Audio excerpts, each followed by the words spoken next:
Hello नमस्कार दोस्तों, मैं बहोरन सिंह आप सभी का स्वागत करता हूं अपने यूट्यूब चैनल सिंह भोला क्लासेस पर। और आज हम मौलिक अधिकार का जो नंबर 2 स्वतंत्रता का अधिकार है, इसको हम पढ़ेंगे। और स्वतंत्रता का अधिकार का उल्लेख आर्टिकल 19 से 22 तक है। देखिए, आर्टिकल 19, मूल संविधान में 7 तरह की स्वतंत्रताओं का उल्लेख था, अब सिर्फ 6 हैं। अनुच्छेद 19 संपत्ति का अधिकार 44वां संविधान संशोधन 1978 के द्वारा हटा दिया गया है। ठीक है, तो पहले इसमें 7 प्रकार की स्वतंत्रताएं थीं, लेकिन जो 44वां संविधान संशोधन था उसके द्वारा 1978 के द्वारा 19 को हटा दिया गया। अब 6 प्रकार की स्वतंत्रताएं रह गई हैं। देखिए, 6 तरह की स्वतंत्रता के अधिकार अगर आपसे पूछे कि 19A में कितने प्रकार, 19 आर्टिकल 19 में कितने प्रकार की स्वतंत्रता का उल्लेख है, तो 6 प्रकार की स्वतंत्रताओं का उल्लेख है। नंबर 1, अनुच्छेद 19 से बोलने की स्वतंत्रता, कि आप पूरे भारत में कहीं भी बोल सकते हैं। 19B, शांतिपूर्वक बिना हथियारों के एकत्रित होने और सभा करने की स्वतंत्रता, कि आप कहीं भी बिना हथियारों के शांतिपूर्वक एकत्रित हो सकते हैं और सभा कर सकते हैं। अनुच्छेद 19C, संघ बनाने की स्वतंत्रता, आप कोई भी संगठन बना सकते हैं। 19D, देश के किसी भी क्षेत्र में आवागमन की स्वतंत्रता, कि आप देश में किसी भी स्थान पर आ जा सकते हैं, किसी प्रकार का कोई प्रतिबंध नहीं है।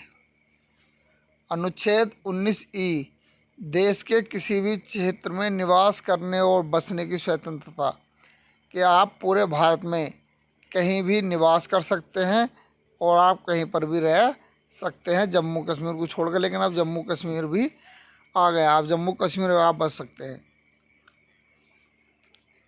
19G, कोई भी व्यापार एवं जीविका चलाने की स्वतंत्रता, और आप पूरे भारत में कोई भी व्यापार कर सकते हैं।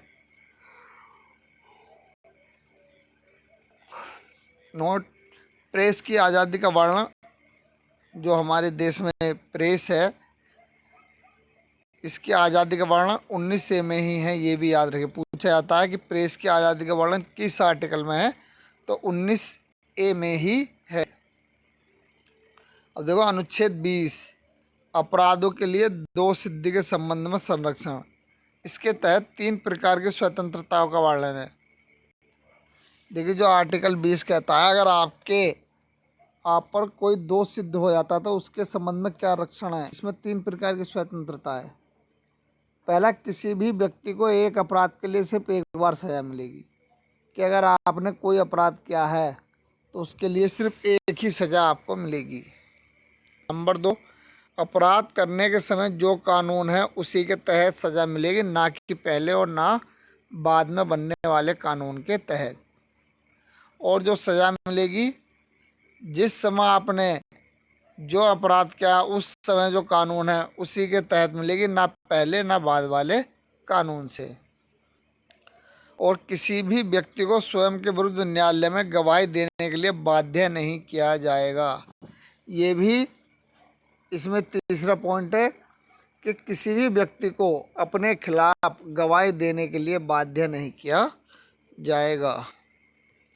अनुच्छेद 21, प्राण एवं दैहिक स्वतंत्रता का संरक्षण, किसी भी व्यक्ति को विधि द्वारा स्थापित प्रक्रिया के अतिरिक्त उसके जीवन और वैयक्तिक स्वतंत्रता के अधिकार से वंचित नहीं किया जाएगा।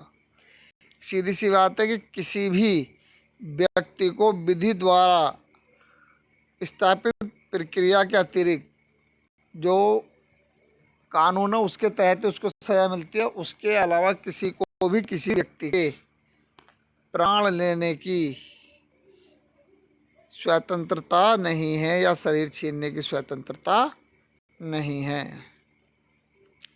नोट, अनुच्छेद 21 के तहत प्रत्येक सरकार का दायित्व बनता है कि वह अपने नागरिकों को स्वस्थ और स्वच्छ पर्यावरण उपलब्ध कराए।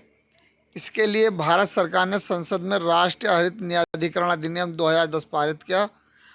और अक्टूबर 2010 में राष्ट्रीय हरित न्यायाधिकरण की स्थापना की गई और राष्ट्रीय हरित न्यायाधिकरण के मुख्य पीठ नई दिल्ली में है, जबकि 4 अन्य पीठें भोपाल, पुणे, कोलकाता, चेन्नई में हैं। राष्ट्रीय हरित क्रांति देश में पर्यावरण से संबंधित मामलों के लिए उत्तरदायी है। और आर्टिकल 21 के देखो, इसमें ये बहुत पूछा था 21 के। तो राज्य 6 से 14 वर्ष के आयु के समस्त बच्चों को ऐसे ढंग से जैसे कि राज्य विधि द्वारा अवधारित करे निःशुल्क और अनिवार्य शिक्षा उपलब्ध कराए। ये 46वां संविधान संशोधन द्वारा 2002 में जोड़ा गया था कि 6 से 14 साल तक के बच्चों को मुफ्त में शिक्षा। ये किस आर्टिकल में है? तो 21 के में। कब जोड़ी गई थी ये? तो ये जोड़ी गई थी आपकी 86वां संविधान संशोधन 2002 के द्वारा। ठीक है।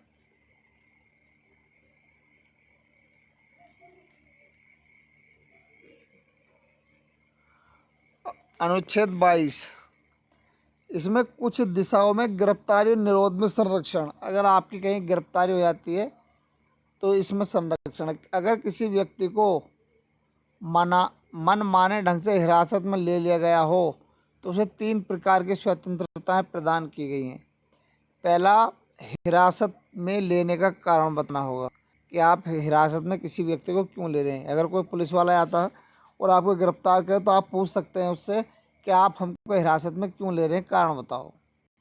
दूसरा, 24 घंटे के अंदर आने जाने के समय को छोड़कर उसे दंड अधिकारी के समक्ष पेश किया जाएगा। अगर आपको गिरफ्तार कर लिया तो 24 घंटे के अंदर आपको न्यायाधीश के सामने क्या करेंगे? वो पेश करेंगे।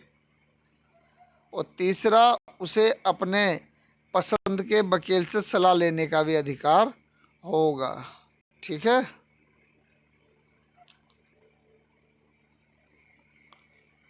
तो यहीं तक इसको याद करना, ये यहीं से क्वेश्चन बनता है और ये अच्छा अधिकार है, स्वतंत्रता का अधिकार।